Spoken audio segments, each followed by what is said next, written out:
was interesting last night that Jakob Niedstrup, we heard from him earlier on, the Copenhagen head coach, said afterwards, Manchester City are as near to perfection as you could ever find in football. Khaldoon Al-Mubarak, the chairman, is saying we have built enormous success that we're very proud of, not just on the field but off it in the northwest of the country as well. But Simon, you're not having it. You say, as far as you're concerned, it's all about image. It's all about image laundering. No, is that I think how you describe it? I think the ownership is, yes. I don't think the football team is.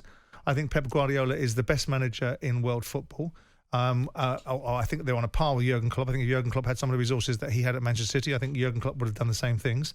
So I think you've got an elite manager, you've got elite players, an elite football team, and a determination to win. You've got great infrastructure behind them. Yeah. So they've got a wonderful football team that, in my view, is the best football team that potentially we could debate has ever graced the Premier League. That was 4 wonderful. But yet everybody wants to have a tilt at them. But all of that will be dismissed by me saying the ownership model, concerns me and has concerned me, not because I'm xenophobic and not because I have an issue with Middle Eastern money, but because I have an issue with the principles of how sport should be utilised. I make this point repeatedly about sport being utilised for other agendas. I don't think I'm inconsistent. I make it across every point. So all of these Man City fans that want to send in some of the tripe that they're sending in now about what my agenda may or may not be are completely misunderstanding my point. So how should sport be utilised? How should a football club be utilised?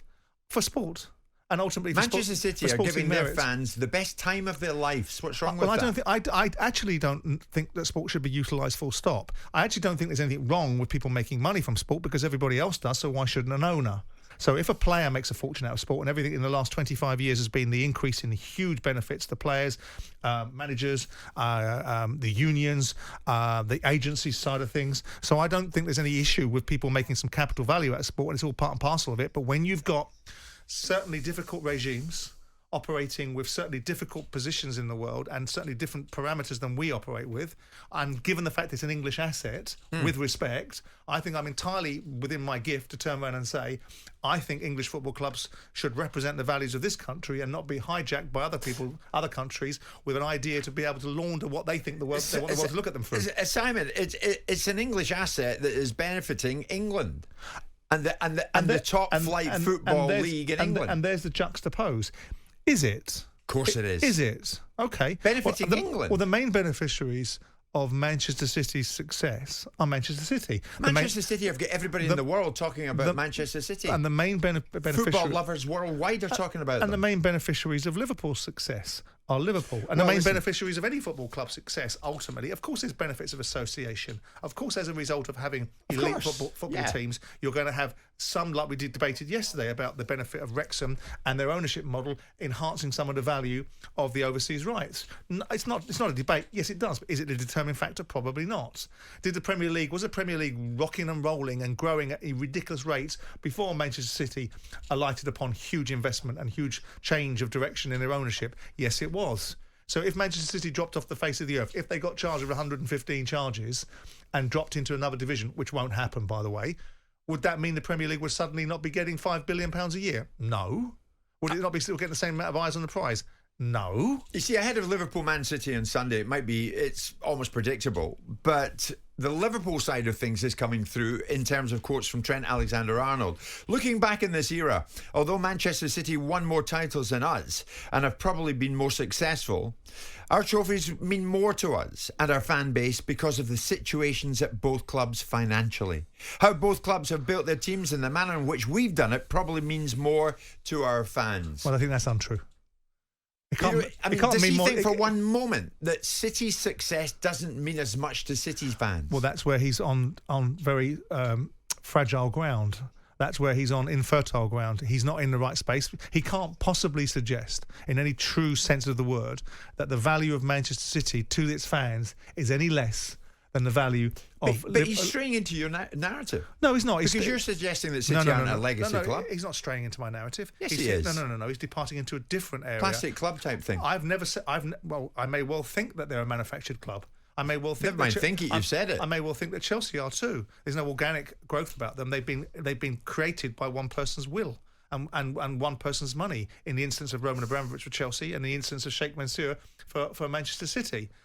But he's not right and cannot be right and will never be right to suggest that what it means to Man City fans is less than what it means to Liverpool fans. So what do you say to this Manchester City fan who says this?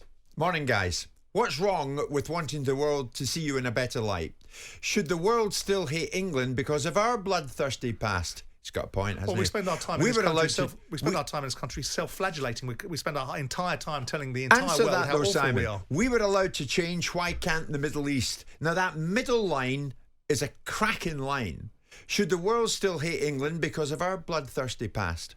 Well, what's wrong with the world judging by seeing you in a different light? That's what that Man City fan is saying. Judging by the constant self-flagellation that we do through the Western media about what an awful country we are, we don't need anyone else to hate us because we do enough of it ourselves. The point is that I'm always in the camp of finding the balance between ensuring that an ownership model is for the betterment of the football club and of course themselves, because why shouldn't they be? Because ultimately I didn't want to lose 50 million quid in Palace. It wasn't my objective to go, let me see if I could pee away significant proportions of my fortune. It was to be successful and hopefully at some point get some of the benefits of it. But there is a balance between achieving objectives through sport and what those objectives are and doing it in a certain way, and I have a degree of resistance to it in the same way that I have resistance towards American owners coming into the Premier League and suggesting that maybe one day we'll change the direction of travel so we don't have any relegation. The truth is this, and this is the truth, isn't it? And it's hard to argue that it's not. Owners like yourself, a former owner like yourself, could no longer get anywhere near the top table because of giants like City, because of giants like the Americans coming in with seemingly endless money. You cannot get to the top table now because you're no longer eligible. You're envious. And that's globalised business. And that's the reality of it. The cook, the candlestick maker and the baker that own football clubs have long since gone. So what's your problem with that? I don't have a problem with it. I have a problem with the manner in which sport is being utilised. There's not one single shred of envy about Manchester City. It means not a jot to me. Summarise to me. Except is a subject matter that comes up regularly. As we head to the break now, summarise to me your thought on Manchester City. I say Manchester City to you at the moment. What do Manchester City, in your mind, conjure up in your own mind at the moment? Where they are? What are they? What are they? To me, they are a freight train that nobody can now stop. As a football team.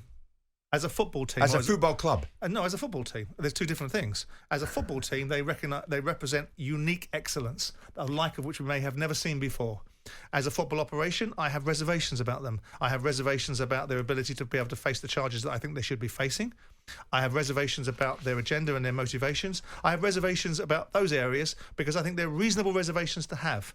They're not bias. They're not steeped in any resistance towards change and evolution. They're just a concern factor that I think most sensible, rational people should have. Well, Khaldoon Al-Mubarak is saying to all City fans, be very, very proud.